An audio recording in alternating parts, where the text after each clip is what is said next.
পীর সাহেবের জীবনী পড়েছিলাম। এক পীর আর এক মুরিদ দুইজন গেছে এমন একটা দেশে, যেই দেশে ঘির দাম আর তেলের দাম সমান সমান। ঘির দাম আর তেলের দাম সমান হলে মানুষ বাঁচবে। মুরিদ বলছে, হুজুরে ভালো দেশ পেলাম, আমি তেল আর মাখবো না, খাবো না, শুধু ঘি খাবো, মোটা হবো। পীর সাহেব বলছে, বেটা শোন, যে দেশে তেলের দাম আর ঘির দাম সমান, এ দেশের মানুষ সব জালেম, এদের কোনো বিচার নেই। তুই ঘি খাবি না, তোর কোনো ক্ষতি হয়ে যাবে। বলছে, তোমার ফতোয়া বাদ দাও। পীর সাহেব মানে কিন্তু ফতোয়া আমি মানি না। আপনি যদি সরিয়ে যান, আমি যাবো না, এই দেশে আমি থাকবো, আমি ঘি খাবো, মোটা হবো। ও মন মতো ঘি খেয়েছে, ঘাড় হয়ে গেছে একেবারে সিংহের মতো। ওই দেশে তো ওই চোর চুরি করতে গিয়ে ধরা পড়েছে। ধরা পড়ে নাই, দেওয়াল চাপা পড়ে দুইটা চোর মারা গেছে। চোরের বাবা এসে বাদশার গালে নালিশ দিচ্ছে, বাদশাহ, আমার দুইটা সন্তান মারা গেছে চুরি করতে গিয়ে। কত চাপ আমার উপরে, কত কায়দায় মানুষ দিতে আছে। যে বসুন্ধরাতে একটা ইমামতির কথা বলেছিল, এফডিসি তে একবার বলেছিল। এফডিসির যিনি ইমাম ছিলেন মুরব্বী মানুষ, একেবারে মুরব্বী হয়ে গেছে।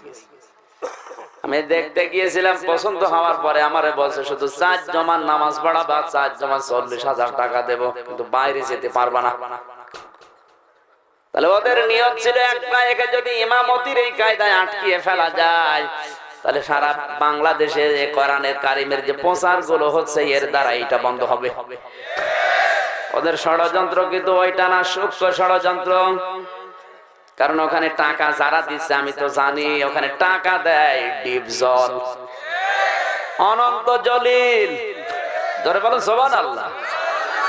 এদের টাকা তো সব হালাল। আমারে 40,000 টাকা চার্জ জমাই তো এমনি দেবে না। একটা অধ্যাপক বেতন পায় 20,000 22,000 টাকা এক মাস, আর আমার শুধু চার্জ জমাই 40,000 দেবে, এমনি দেবে। ও টাকাগুলো সব আল্লাহর ওলিদের। ওদের নিয়ত কিন্তু আমারে শুধু দিয়ে নামাজ পড়াবে তাই না, আমার নিয়ত ছিল এই যে আটকে যদি ফেলা যায় এই জায়গা দিয়ে, তাহলে বাইরে যেতে পারবে না, কোরআনের কথাগুলো প্রচার এর মাধ্যমে হবে না। আর আমি যতটুকু দেখেছি বাংলাদেশে হাজারো বক্তা আজ কোরআনে কারিমের সঠিক কথাগুলো অধিকাংশ বক্তা বলতে চায় না। আজ কথা বলা হয় হরিণের জীবনী নিয়ে। হরিণ একটা বান্দা ছিল গাছারি তলায়, অথচ ওটা কোরআনে নেই, হাদিসে নেই, ইসলামের ইতিহাসে নেই, ভণ্ডরা সব বানিয়েছে। ও কথা কিয়ামত পর্যন্ত বললেও ইসলামের কোনো অসুবিধা নেই। ইসলাম পরিবর্তন হবে না, ইসলামের কোনো উপকার হবে না। আপনাকে সারা জীবন যদি আমি বলি যে হরিণ একটা বান্দা ছিল গাছের তলায়, কি হবে বলেন? কিছু হবে? আপনি হয়তো কাঁদবে না, হরিণ বান্দা ছিল, নবী ছেড়ে দিয়েছে, অথচ এটা কোরআনেও নেই, হাদিসে নেই, ইসলামের ইতিহাসে নেই, সব বানানো কথা। এই যে লাইলে মজনুর যে কাহিনী মানুষ বলে আর কান্নাকাটি করে, লাইলি মজনুর কাহিনী কোন জায়গায় নেই, কাল্পনিক কাহিনী। অনেকে বলে কেউ যদি দাড়ি না কাটে লাইলি মজনুর বিয়ে খেতে পারবে। ওরে শয়তান, লাইলি মজনুর কিসের বিয়ে?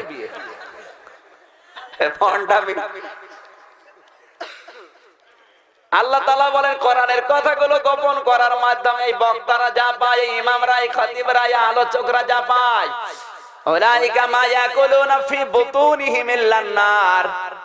মা মানে যা ইয়াকুলুনা, ওরা খাচ্ছে, খাবে, মজারে, এটা বর্তমান ভবিষ্যৎ। ফি মানে মধ্যে, বুতুন মানে পেট, হিম মানে তাদের, নার মানে আগুন। ওরা পেটে যা দিয়েছে দুনিয়ার কোন খাবার না, ওটা জাহান্নামের আগুন। আমি আল্লাহ এদের সাথে কিয়ামতে কথা বলবো না। এটা মজারে, বর্তমান ভবিষ্যৎ, প্রেজেন্ট ফিউচার, এদের সাথে আমি এখন কথা বলছি না, ভবিষ্যতেও কথা বলবো না। ভবিষ্যৎ বলতে কিয়ামত পর্যন্ত। এদিকে কান লাগান। পৃথিবীর ময়দানে যারা কোরআনের হক কথাগুলো চেপে রাখবে, আপনি চেপে রাখেন কার ভরসায়?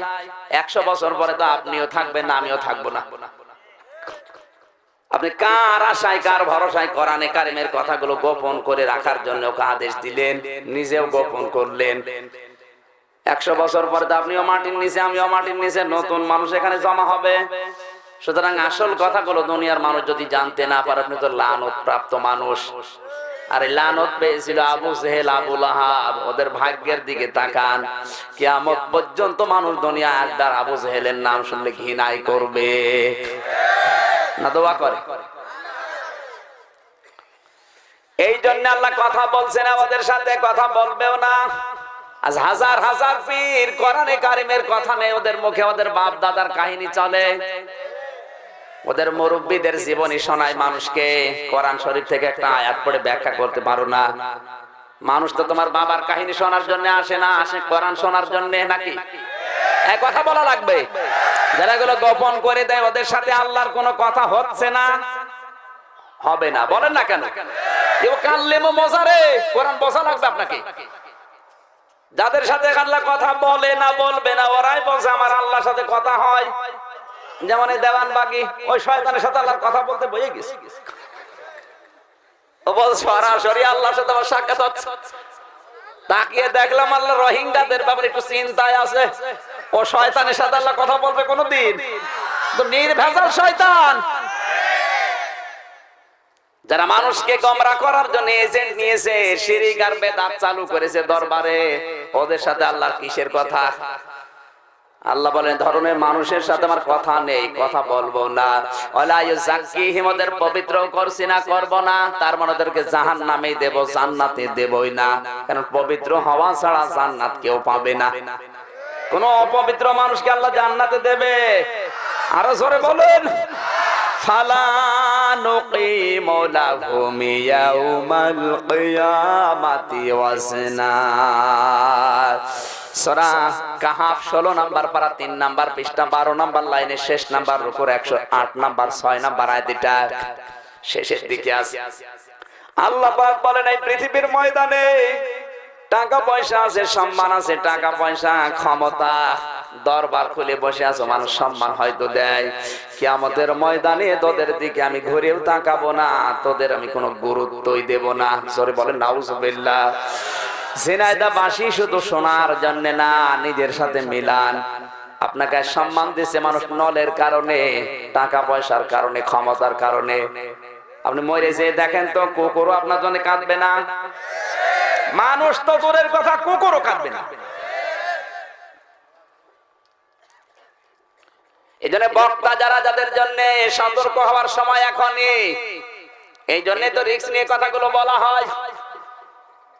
না তো কত কিসসা কাহিনী আমার মুখস্থ আছে, ও ছাতা হাজার হাজার কাহিনী আমি এখন শুরু করলে সারা রাত কেটে যাবে। এক মোসা নবীর কাহিনী আমি 5 ঘন্টা বলতে পারবো, অসুবিধা নেই। তো ছাতা বলে কোনো লাভ নেই। এখন মোসা নবীর কাহিনী অবশ্যই বলা লাগবে, কিন্তু পাশাপাশি ফিরআউনের জীবন তুলে ধরা লাগবে। সেদিন গিয়েছিলাম গাইবান্ধা, আমার বসে হুজুর মোসা নবীর কাহিনী সুন্দর করে বলেন তো। ঠিক আছে, মোসা নবীর কাহিনী 10 মিনিট বলার পর ওর এগেনস্টে ছিল ফেরাউন। তার 10টা কর্মসূচি ছিল রাষ্ট্রে, একটা একটা করে তুলে ধরেছে। সামনে থেকে একজন বলছে হুজুর আপনি আমারে বললেন, আরে শয়তান। আমি বলছি ফেরাউনের কাহিনী তোর কি না আমার সাথে মিলিয়ে যাচ্ছে? এখানে এরকম ফেরাউন থাকলে ওর জীবনে মিলবে। আমি এখন ফেরাউনের কাহিনী গোপন করে দিই। এই জন্য বক্তা যারা, তারা সাবধান। 2 নম্বরে যারা কমিটিতে আছে, এই যে আল্লাহর ওলি, এবার এনাদের বলি। আল্লাহ পাক বলেন কমিটির লোক যারা, মাহফিল যারা দিয়েছে, তাফসীর মাহফিল, ওয়াজ মাহফিল, এদেরকে বলছি অমানা আসলামু মিম্মান মানাআ মাসাজিদাল্লাহি আইয়ুযকারা ফিহা ইসমুহু ওয়া সাআ ফি খারাবিহা উলাইকা মা ইয়াকুলুনা ফি বুতুনিহিম ইল্লান নার উলাইকা মা ইলা আখিরি আয়াত। সূরা বাকারার 114 নম্বর আয়াত। এটা প্রথম দিকের শব্দের দিকে খেয়াল করেন। অমান আযলাম ইসমে তাফসীল। আল্লাহ বলেন বড় জালেম দেখতে চাও? সব চাইতে বড় জালেম পৃথিবীতে ওই মানুষগুলো, ওই কমিটির লোকগুলো। মিম্মান মানাআ মাসাজিদাল্লাহ আইয়ুযকারা ফিহা ইসমুহু ওয়া সাআ ফি খারাবিহা। যে মানুষগুলো আলোচকদেরকে নিয়ে আসে আল্লাহর ঘরে তাফসির মাহফিলে ওয়াজ মাহফিলে কথা বলার জন্য নিয়ে আসে, কিন্তু কোরআনের হক কথাগুলো বলতে দেয় না। আর সারা বাংলাদেশে একই অবস্থা। আপনি তাফসির মাহফিলে নিয়ে এসেছেন জাহান্নাম থেকে বাঁচবেন, এই কারণে আমি তো জাহান্নাম থেকে বাঁচার কথাগুলোই বলবো। তা আপনাকে আমাকে ভয় দেখিয়ে দেন কোন কারণে? হুজুর এটা বলবেন না, এটা বলবেন না, ওইটা বলবেন না, তো বলবো কি? এই কিছুদিন আগে আমার জমান নামাজ ছিল কুষ্টিয়াতে, হারিয়ে গেছে। কমিটির লোকজন এসে বলছে হুজুর আপনি সুদের কথা বলবেন না কেন? এই সামনে যে কয়েকজন বসে থাকে সব সুদের, সব সুদের। আপনি সুদের কথা বলার দরকার নেই, অন্য কথা বলেন। ঠিক আছে, পরের সপ্তাহে ঘোষের কথা বলেছে, বলছে হুজুর এই কথা আবার বলবেন না কেন? ওই যে চতুর্থ কাতারে যারা থাকে সব প্রশাসনের লোক, ওরা সুদ ঘোষ খায়, এরা সুদ খায়, আমি সব বাদ দিয়ে দেব, নামাজ পড়াবো রাম রাম রাম রাম দিয়ে। নামাজ হবে? চোরকে বলছে চুরি করো, আর গেরস্তকে বলছে সজাগ থাকো। অবস্থা এখন এই ঠিক এটা দাঁড়িয়েছে। আপনি নিয়ে আসতেছেন সে কুষ্টিয়া থেকে কোরআন প্রচার করার জন্য, হুজুর হক কথা বলবেন, আর আসার পরে কান ভাঙান, এটা বলা যাবে না, এটা বলা যাবে না। এখানে বিভিন্ন দলের লোক আছে, আমি কোরআন থেকে কথা বলার জন্য এসেছি। কোন দলের লোক কে করে ওটা আমার দেখার দরকার আছে। আপনার কতটুকু দলের মানুষ? আমার গোষ্ঠীতে সবই সরকারি দলের লোক। ওইটা দেখার জন্য এখানে আসলে তো কথা বলা যাবে না, এখানে কথা বলা লাগবে আল্লাহর দিকে তাকিয়ে। সুতরাং যারা এসেছেন কমিটিতে, যারা কত মানুষ কান ভাঙিয়ে বলে হুজুর ক্ষমতায় আছি আমরা, দেখে শুনে কথা বলেন। কি ক্ষমতা গো? যারা বলে কোরআনের কথাও দেখে বলবেন ক্ষমতায় আছি আমরা, ওরা আল্লাহর ক্ষমতা বিশ্বাস করে? বলেন করে? আমরা ক্ষমতার কয়দিন? এতটুকু জায়গার মালিক হয়ে আপনি আমাকে কোরআনের কথা বলতে নিষেধ করছেন। আপনি তো আর মানুষ নেই। আল্লাহ পাক বলেন আমান আযলামু মিম্মা যুকিরা বিআয়াতি রাব্বিহি সুম্মা আ'রাদা আনহা ইন্না মিনাল মুজরিমিনা মুনতাকিমুন। সূরা সাজদা 21 নাম্বার পারা 16 নাম্বার পৃষ্ঠার 2 নাম্বার লাইনের শেষ নাম্বার রুকুর 22 নাম্বার আয়াতটা। একটা কথা আপনি উল্টা পাল্টা পাবেন না, সব আমি সিরিয়াল করে বলছি। ওয়া মানে এবং মান মানে ওই ব্যক্তি, আসলাম ইসমে তাফসিলের সিগা। আল্লাহ ছোটখাটো কোন জালেমের পরিচয় দেননি। আল্লাহ বলেন বড় জালেম দুনিয়ায় ওই লোকটা, মিম্মান যুকিরা বিআয়াতি রাব্বিহি, যাকে আল্লাহর আয়াত দিয়ে ওয়াজ করা হয়, যাকে আল্লাহর আয়াত দিয়ে বোঝানো হয়, আল্লাহর কথাগুলো শোনার পরে মানা তো দূরের কথা, ঘাড় ঘুরিয়ে চলে যায়। এরকম মানুষ তো জিনায় দায় নেই। ইন্না মিনাল মুজরিমিনা মুনতাকিমুন। এই সমস্ত মানুষদের, এই গুনাহগার, এই পাপিষ্ঠ, এই অবাধ্য মানুষদের থেকে আমি আল্লাহ নিজেই প্রতিশোধ নেব। জিনাইদাবাসী, আল্লাহ যদি আপনার উপরে প্রতিশোধ কোন বিষয় নিতে চায়, আপনার কপাল কিন্তু পড়িয়েছে। এক কথা বলে না কেন? কপাল তখন হুজুর দিয়ে ফু দিয়ে ঝুলা লাগাতে পারবেন না, কারণ বরদোয়া দিচ্ছে আল্লাহ নিজে। প্রতিশোধ নেবে কে? কমিটিতে যারা আছে এই সমস্ত কথা বলে আপনি নিজের পাপের বোঝা ভারী করবেন না। ওকে যদি মানা করেন, মানা করলে ওর তো দোষ হবে, আপনারও দোষ হবে। 3 নম্বরে রব্বুল আলামিন বলেন যারা শ্রোতা তাদেরকে এবার বলছে, নাকি শ্রোতাদেরটা বাদ দিয়ে দেব? কোরআনে কারীম জানিয়েছে ওয়াইদা কিলা লাহুম তাআলাউ ইলা মা আনজালাল্লাহু ওয়া ইলার রাসূলি ক্বালু হাসবুনা মা ওয়াজাদনা আলাইহি আবানা আওয়ালাউ কানা বাউহুম লা ইয়ালামুনা শাইআন ওয়া লা ইয়াহতাদুন। সূরা মায়েদা 7 নাম্বার পারা 4 নাম্বার পৃষ্ঠার প্রথম নাম্বার লাইনের 104 নাম্বার আয়াত এটা তাফসীর ইবনে কাসিরে পাবেন। আল্লাহ তাআলা বলেন যখন বলা হয় আসো আল্লাহর বিধানের দিকে রাসূলের আদর্শের দিকে, ক্বালু হাসবুনা, হে নবী আপনি দেখবেন কিছু মানুষ এই কথা বলবে আমাদের জন্য যথেষ্ট, মা ওয়াজাদনা আলাইহি আবানা, আমাদের পূর্বপুরুষ, আমাদের মুরব্বি, আমাদের পীর সাহেব, আমাদের বাপ দাদা, আমাদের নেতারা যা বলেছে ওইটাই আমাদের জন্য যথেষ্ট, আর লাগবে না। আজ বাংলাদেশে আমার মনে হয় আজটা 100 ভাগ মিলে গেছে। বড় বড় দাড়িওয়ালা মানুষ 40 বছর নামাজ পড়ছে, কোরআন দিয়ে বোঝাবেন, বুঝতে যাবে না, বলবেন না আমার বাবা বলেছে। ওরে শয়তান, তোর বাবা বড় হয়ে গেল, কোরআন শরীফ গলিয়ে খাওয়াচ্ছে ওরে, তাও বোঝে না। আল্লাহ তাআলা বলেন আওয়ালাম কানা আবাউহুম, যদিও এদের এই পূর্বপুরুষের, এদের নেতারা, এদের এই পীর সাহেবরা, এদের এই বাপ দাদারা লা ইয়ালামুনা শাইয়া, ইসলাম সম্পর্কে তেমন কোনো ধারণা এদের ছিল না, ওয়ালা ইয়াহতাদুন, ওরা হেদায়েতের উপরেও ছিল না, এরপরও অন্ধভাবে ওরা ওদেরকেই মেনে চলবে। এখানে এরকম শ্রোতা বসে নেই? কারা আছেন হাত তোলেন তো। ও যে একজন, এরপরও তুমি হাত তুলেছ, তুমি কি মানুষ না কলেরা? এত কিছু বলার পরে যদি হাত তোলে না, এরকম মানুষ আছে, ও সত্য কথা বলে হাত তুলেছে।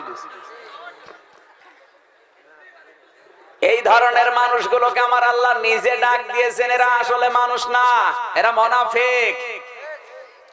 দলিল বলছি লিখে নেন, সূরা নিসা 5 নাম্বার পারা 7 নাম্বার পৃষ্ঠার প্রথম নাম্বার লাইনের 61 নাম্বার আয়াত, ওয়াইদা কিলা লাহুম তাআলাউ ইলা মা আনজালাল্লাহু ওয়া ইলার রাসূলি ক্বালু রাআইতাল মুনাফিকিনা ইয়াসুদ্দুনা আনকা সুদুদা।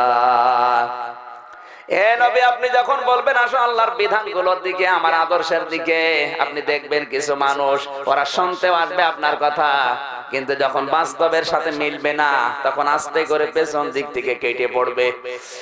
ওই দেখেন কয়েকটা কেটে পড়ছে, এই কারা করা পোশাক পায়খানার জন্য যাচ্ছে, যা কোরআন ভালো লাগছে না এই মনে করে যদি কেউ উঠে যায়, আরে ভাই সামনে তো আরো গরম, কেবল তো শুরু, গরু কেবল শুরু, থাকবে তো আপনারা। যারা আসবে তাদেরকে আমার আল্লাহ সতর্ক দিচ্ছেন। ওয়াজ মাহফিলের পোস্টার করেছে আখের ভাই, প্রচার করেছে কয়েকদিন যাবত, 2-1টা থানা মিলে, যাদের কানে আওয়াজটা গেছে আল্লাহ তাদের ওই শ্রোতাদেরকে জানিয়েছেন, ইয়াসমাউ আয়াতিল্লাহি তুতলা আলাইহি সুম্মা ইউসিরু মুস্তাকবিরান কাআল্লাম ইয়াসমাহা ফাবাশশিরহু বিআযাবিন আলীম। সূরা জাসিয়া 25 নাম্বার পারা 18 নাম্বার পৃষ্ঠার প্রথম নাম্বার লাইনের প্রথম নাম্বার উপর 8 নাম্বার আয়াত, তাফসীর ইবনে কাসির থেকে বলছেন আল্লাহ তাআলা বলেন যখন মাইকিং করা হয়, পোস্টারিং করা হয়, প্রচার করা হয়, যে ঝিনাইদহ জেলার আরপাড়া গ্রামে মাহফিল হবে, কোরআনের আলোচনা করবেন অমুক, যারা এই কথাগুলো শোনার পরেও অহংকার করে আসে না, নিজেদের জায়গা নিয়ে বিভিন্ন কাজ নিয়ে ব্যস্ত থাকে, কোরআনের কথাগুলো বোঝার জন্য আসতে চায় না, আমি আল্লাহ পাক বলছি ওদের জন্য যন্ত্রণাদায়ক আযাব রেডি করে রাখলাম। জোরে বলেন নাউজুবিল্লাহ। সুতরাং শ্রোতা যারা এসেছে যদি শোনার পরে না মেনে নেয় ওদের যেমন ঝামেলা, যারা আসে নাই ওদের জন্য আরেক ঝামেলা। কথা বলেন না কেন? আর কথা শুনতে আসলেই হবে না। ওয়াইন্না মিনহুম লাফারিকান ইয়ালবুনা আলসিনাতাহুম বিল কিতাবি লিতাহসাবুহু মিনাল কিতাবি ওয়া মা হুয়া মিনাল কিতাব ইলা আখিরি আয়াত। সূরা আলে ইমরান 3 নাম্বার পারা 19 নাম্বার পৃষ্ঠার প্রথম নাম্বার লাইনের 78 নাম্বার আয়াতের প্রথম অংশে আছে আল্লাহ তাআলা বলেন অনেক মানুষ এমন আছে, আলোচক আছে, বক্তা আছে, খতিব আছে, এরা আসে এমন কায়দায় রং ঢং দিয়ে লিসান বহু বচন আলসেনা এলবোনা দিয়েছেন, লাউনের বহু বচন, লাউনুন রং, এলবুনা ওরা রং ঢং দিয়ে জহব্বা উলট পালট করে সুর দিয়ে এমন কায়দায় কথাগুলো বলে মানুষ মনে করে ওগুলো কোরআনে আছে, অথচ এগুলো আল্লাহর কিতাবে নেই, ওগুলো সবাই ভণ্ডরা বানিয়েছে। এ কথা কার? সুতরাং যারা আসবে যার তার কথাও শোনা যাবে না, দেখতে হবে ওর কথার পেছনে কোরআনে কারিমের দলিল আছে কিনা। আল্লাহর চাইতে সত্য কথা দুনিয়ায় কেউ বলতে পারে না, কারণ আমার বাবার কথায় ভেজাল থাকতে পারে। এই কথা বলেন, আমার হুজুরের কথায় ভেজাল থাকতে পারে। আমার আস্তাকু মিনাল্লাহি কিলা, আল্লাহর কথায় কোনো ভেজাল। কথা শুনতে হলে আগে দেখতে হবে আল্লাহর কথা আছে কিনা। আর আল্লাহর কথা বলছে ঠিক, কথা বোঝার জন্য আপনার যোগ্যতা লাগবে। এই তো কথা বলছে কোরআন শরীফের আয়াত পড়ে, মন মতো ব্যাখ্যা করছে। এজন্য কোরআনটা বোঝার মতো আপনার যোগ্যতা থাকা লাগবে। এই বোঝার মতো যোগ্যতা আজ বাংলাদেশের মানুষের অধিকাংশ গুলোর কম, এই জন্য এত দল। নাই তো তাফসীর মাহফিল, ওয়াজ মাহফিল যত হয়, যদি আমরা বুঝতাম কত বক্তা মার খেয়ে যেত। এই কথা বলুন, যে যা আসে শুধু সুর দিয়ে একটা আয়াত পড়লে, ও আয়াত যদি না পড়ে, যদি আরবিতে গালিও দেয়, মনে করছে দোয়া করছে হুজুর। এই জন্য আমাদের অবস্থা যে যে যা বলে আমরা বিশ্বাস করে নেই না। যারা আসবে ওটা বোঝার জন্য আপনাকে যোগ্যতা অর্জন করা লাগবে। আর এই যোগ্যতা যদি আমরা অর্জন করতে পারতাম, বাংলাদেশে শিরক আর বেদাত অনেক বন্ধ হয়ে যেত। আমাদের যোগ্যতা নেই, এই জন্য অনেক মানুষ আজ তরিকা বানিয়ে দিচ্ছে। কোরআন শরীফ আল্লাহ দিয়েছেন আফালা ইয়াতাদাব্বারুনাল কোরআন, কি হয়েছে তোমাদের, কোরআন নিয়ে কেন গবেষণা করো না? এইটা নিয়ে চিন্তা ভাবনা করো, এটার দিকে মেধা লাগাও, খাটাও, নতুন নতুন জিনিস দুনিয়াতে আমি আল্লাহ উপহার দেব। আপনি কোরআন শরীফ গবেষণা করে যদি একটা সই বানাতে পারতেন, তাহলে আখের আলী মতো ভাইয়ের গরিব মানুষ যারা আছে দুনিয়ায়, তারা কাপড় চোপড় সেলাই করে অন্তত পরে বাঁচতে পারত। কথা বলেন না কেন? আপনি যদি একটা বাটি বানাতে পারতেন, অন্তত মানুষ ডাল খেয়ে বাঁচতে পারত। একটা গিলাস তৈরি বানাতেন, মানুষ পানি পান করে বাঁচতে পারত। কথা বলেন না কেন? এগুলো বানায় না, উনি বসে বসে তরিকা বানাচ্ছে। সাবরিয়া তরিকা, চিশতিয়া তরিকা, নকশবন্দিয়া তরিকা, কাদরিয়া তরিকা। আরে শয়তান, তোর এত তরিকা দরকার কি? তরিকা তো আল্লাহ দিয়েছে। আল্লাহর বানানো ইসলামকে কত তরিকায় ভাগ করেছে। কেউ আহলে হাদিস, কেউ আহলে কোরআন, কেউ হানাফি। এক একটা দল এক এক দিকে, টুপির মধ্যেও দল, কেউ 5 কলি, কেউ 8 কলি, কেউ লম্বা, কেউ ছোট, কেউ বেটে। এত দল তোমার লাগে কোন কায়দায় আমি বুঝি না। ইসলাম তো একটা, ইন্নাদ-দীনা ইনদাল্লাহিল ইসলাম। আল্লাহর কাছে মনোনীত একটা মাত্র জীবন ব্যবস্থা, তার নাম কি? রাস্তা তো একটা। এত তরিকা আপনি বানালেন কোন কারণে? আপনি গবেষণা করে করে তরিকা না বানিয়ে যদি একটা মানবের জন্য উপকার করার কোন জিনিস বানাতে পারতেন, ওটার দ্বারা মানুষের উপকার হলে আপনার উপকার হতো। আপনি কবরে বসে বসে সওয়াব পেতেন। হ্যাঁ, সই যারা বানিয়েছে ওরা যদি বিধর্মীয় হয়, হয়তো ওরা সওয়াব পাচ্ছে না মরণের পরে, কিন্তু মানুষের তো উপকার করেছে। এই কথা বলেন না কেন? আপনি তো এগুলো করতে পারেন না, তরিকা বানিয়ে বানিয়ে বসে আছে। কত মানুষ আজ হিন্দুদের কয়েকটা ভোট পাওয়ার জন্য ইমান পর্যন্ত বিক্রি করে দিচ্ছে। আমাদের এসব জেলায় নেই, ও সব আছে অন্য জেলায়।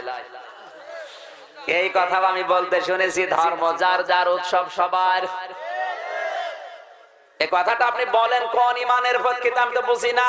আমাইয়াবতাগি গায়রাল ইসলামি দীনান ফালা ইউকবালা মিনহু ওয়া হুয়া ফিল আখিরাতি মিনাল খাসিরিন। সূরা আলে ইমরান 3 নাম্বার পারা 20 নাম্বার পৃষ্ঠা 4 নাম্বার লাইনের 85 নাম্বার আয়াত। আল্লাহ তাআলা বলেন, ইসলাম বাদ দিয়ে যদি দুনিয়ার কোন নিয়ম নীতি দিয়ে আমি আল্লাহকে রাজি করাতে চাও, কোশ্চিন কালে ওটা কবুল হবে না। জেনাদাবাসী কি বুঝলেন আপনি এখান থেকে? ইসলাম বাদ দিয়ে যে যা করুক, ওটা যাই হোক না কেন, কবুল কোনদিন হচ্ছে না, হবে না। আরো জোরে বলেন, আওয়া ফিল আখিরাতি মিনাল খাসিরিন। আর সবচেয়ে বড় ক্ষতিগ্রস্ত ওই লোকটা হবে আখিরাতে। কারো যদি আখিরাত ধ্বংস হয়ে যায়, দুনিয়া ঠিক থাকবে তার? আরো জোরে বলুন। তাহলে এই কথা আপনি বললেন কোন কায়দায়? কয়েকটা ভোট পেয়ে আপনি নেতা হবেন, এই কায়দায় আপনি ইমানটাই বিক্রি করে দিলেন। এখন যদি আমি বলি বউ যার যার হক সবার, মানবে কেউ? মানবে? পাক ডাক দিয়েছেন নুন ওয়াল কলামি ওয়া মা ইয়াসকুরুন। নুন দিয়ে আল্লাহ তামাম দুনিয়ার মানুষের মুখে তালা লাগিয়ে দিয়েছেন। কিয়ামত হয়ে যাবে, কিন্তু নুন শব্দের ব্যাখ্যা মানুষ আবিষ্কার করতে পারবে না। কথা বলেন ঠিক কিনা? পৃথিবীর অন্যান্য বই, কিতাব আর কোরআনে কারিমের ভেতরে পার্থক্য এক নম্বরে এইটা। কোরআনে এমন কিছু আয়াত আল্লাহ দিয়েছেন প্রায় 29 জায়গায়, আপনি সব আয়াতের ব্যাখ্যা বিশ্লেষণ অর্থ করতে পারলে ভাই 29টা আয়াতের অর্থ আপনি করতে পারবেন না। এটাই স্বতন্ত্র। আল্লাহ পাক বলেন আল কলামি ওয়া মা ইয়াসতুরুন। কলমের কসম। কিসের? সবাই বলেন তো। কলম। কলম মানে দুনিয়ার এই সমস্ত কলম হতে পারে, আবার যে কলম দিয়ে আল্লাহ কোরআন লিখেছেন লাহে মাহফুজে, ওই কলম হতে পারে। আল্লাহ বলেন কলমের কসম। ওয়া মা ইয়াসতুরুন, আর কলম দিয়ে লেখকরা যা লেখে ওই জিনিসের কসম। খেয়াল করা লাগবে, এটা তাফসীর মাহফিল না, শব্দ থেকে কিছু তো নিয়ে আসা লাগবে। কলমের কসম আল্লাহ কেন দিলেন? এই পৃথিবীতে যত ভালো কাজ হয় আর যত আকাম হয় সব কিছুর মূলে কলম। একটু লক্ষ্য করে দেখেন, কলম দিয়ে মানুষ চাল দলিল করে ভাইয়ের সম্পদ লিখে নেয়। এ কলম দিয়েই ভালো মানুষকে কালার করে জেলখানায় পাঠায়। এ কলম দিয়েই কত ভালো মানুষকে ফাঁসি দিয়ে দুনিয়া থেকে বিদায় করে দেয়। আবার এই কলম দিয়ে একজন ভালো মানুষকে কালার করে রাতের বেলা ধরিয়ে দিচ্ছে। কিচ্ছু জানি না, ঘুমিয়ে আছে, চোখ খুলে দেখে জেলখানায়। কি গো, তোর নামে মামলা হয়েছে, এই দেখ তার কাগজ। তাহলে আমরা দেখলাম সব কিছুর মূলে কলম। আবার এই কলম দিয়ে তো এসি রুমের ভেতরে এক খোসা দিয়ে 5 কোটি টাকার মালিক হচ্ছে। ব্রিজ খায় কলম দিয়ে, রাস্তাঘাট, সেতু, সুন্দরবন, যা কিছুর মূলে ব্যাংক পর্যন্ত খেয়ে ফেলছে মানুষ। কি দিয়ে? সবাই বলছেন তো আমার কথা? কি দিয়ে খাচ্ছে বলেন? সব কলম। আল্লাহর ইশারায় এমন কিছু মানুষ আছে যারা কলম যোদ্ধা করে সত্যকে পৃথিবীর মানুষের সামনে তুলে ধরছে বিভিন্ন কায়দায়। এরকম সাংবাদিক, এরকম কলামিস্ট, এমন লেখক দুনিয়ায় আছে না নেই? কেউ কলম দিয়ে মানুষের ক্ষতি করছে, কেউ কলম দিয়ে সত্যটা প্রকাশ করার জন্য জীবন বাজি রেখে লিখে যাচ্ছে। এটা আপনার কলমের জিহাদ। আল্লাহ পাক বলেন ওয়া মা ইয়াসতুরুন। এই কলম দিয়ে লেখকরা যা লেখে ওই লেখা জিনিসের কসম কেন দিলেন? কারণ আপনি হয়তো 10 বছর, 20 বছর, 50 বছর পরে থাকবেন না, কিন্তু আপনার লিখিত বিষয়গুলো থেকে যাবে। আরো আসতে বলেন। আপনি যা লিখেছেন ওইটা কিন্তু থাকবে। এই যে হুমায়ুন আহমেদ, আল্লাহর ওলি, যা লিখেছে ও কিন্তু মারা গেছে, কিন্তু ওনার লিখিত বিষয়গুলো শেষ হয়ে যায়নি, এখনো পর্যন্ত আছে না নেই? ওনার ওই লেখা দিয়ে মানুষ এখন সিনেমা বানাচ্ছে, নাটক বানাচ্ছে। ওনার স্ত্রী ছোটটা শাওন যা বানাবে, উনি কবরে আছে, সব বিকাশ হয়ে কবরে যাবে। যদি বলেন ওনার তো বিকাশ নাম্বার খোলা ছিল না, এমনি খুলে যাবে।